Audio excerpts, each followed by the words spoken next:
यत्कृपातमहं वन्दे परमानन्दमाधवं जननीं शारदां देवीं रामकृष्णं जगद्गुरुं पादपद्मे त्रयस्थित्वा प्रणमामि मुहुर्मुहुः।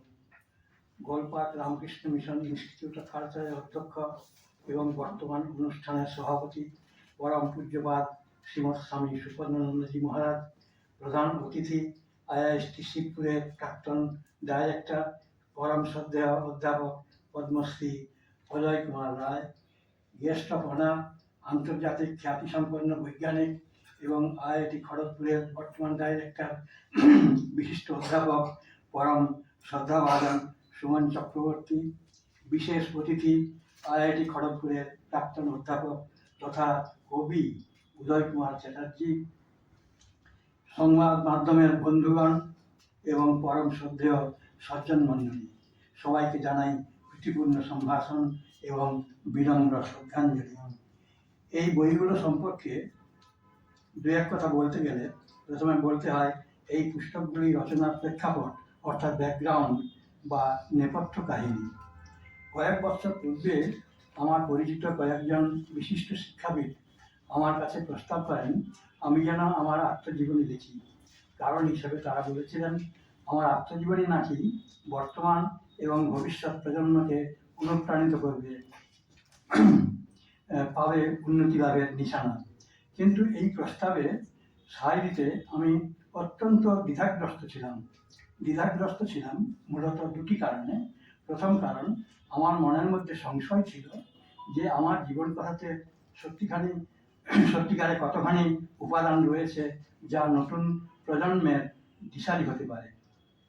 দ্বিতীয়ত, যদি আদৌ কোনো উপাদান থেকে থাকে তাকে আমি কতখানি নৈর্ব্যক্তিকভাবে ঠিকমতো ফুটিয়ে তুলতে পারব। তো আত্মজীবনী লিখতে গিয়ে কোনোভাবে ব্যক্তিগত অহং প্রকাশ পাবে না তো, যা আমার একান্তভাবে স্বভাব বিরুদ্ধ।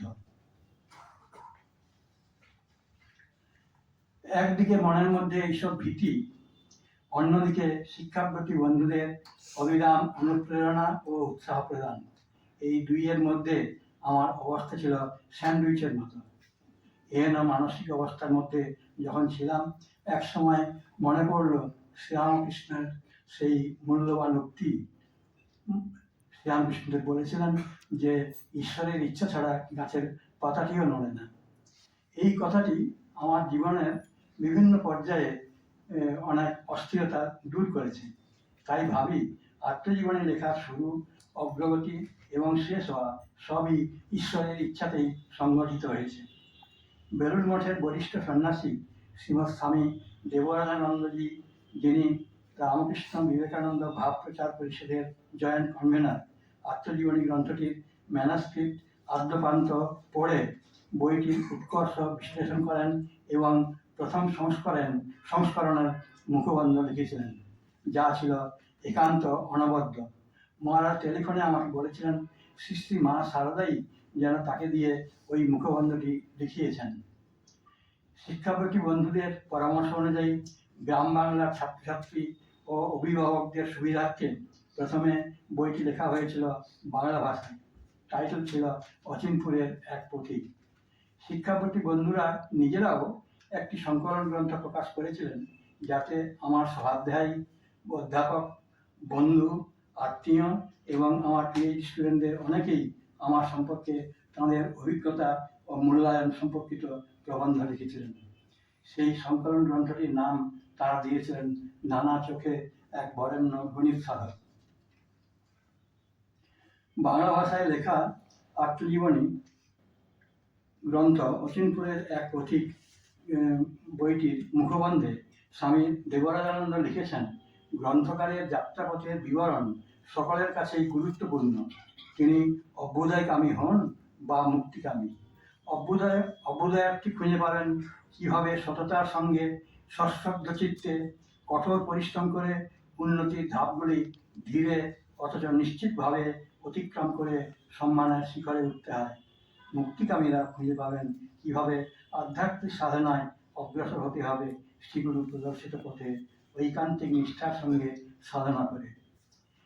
বাংলা ভাষাতে এই বই দুটি প্রকাশিত হওয়ার পরে অনেক বিশিষ্ট শিক্ষাবিদ ইনসিস্ট করেছিলেন যে এই বইগুলোর মধ্যে যে রত্নসুলভ বার্তা ছড়িয়ে আছে সেই সব কথা সারা বাংলা, যারা বাংলা জানে না তাদের মধ্যেও বিস্তার লাভ করা একান্ত প্রয়োজন। তাঁদের পূর্বভাগে ছিলেন বর্তমান সভার সভাপতি শ্রীমৎ স্বামী সুবর্ণানন্দজি মহারাজ।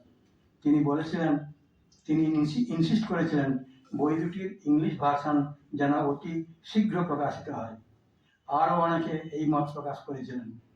সুখের বিষয়, আজ এই অনুষ্ঠানে ইংলিশ ভার্সনের এই বই দুটির আনুষ্ঠানিক উদ্বোধন হচ্ছে।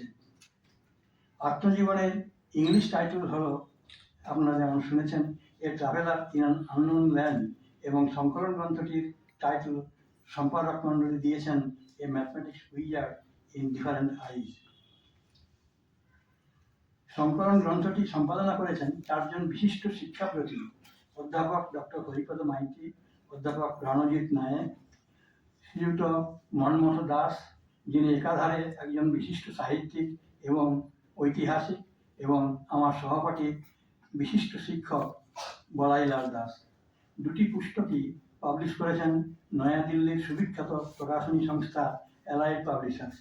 উভয় পুস্তকই সবার নজর কেড়েছে। কিন্তু মনে রাখতে হবে যে এই দুটি বই, ইংলিশ ভাষার বই দুটি, এটা বাংলার ঠিক ডাইরেক্ট লিটারাল ট্রান্সলেশন নয়।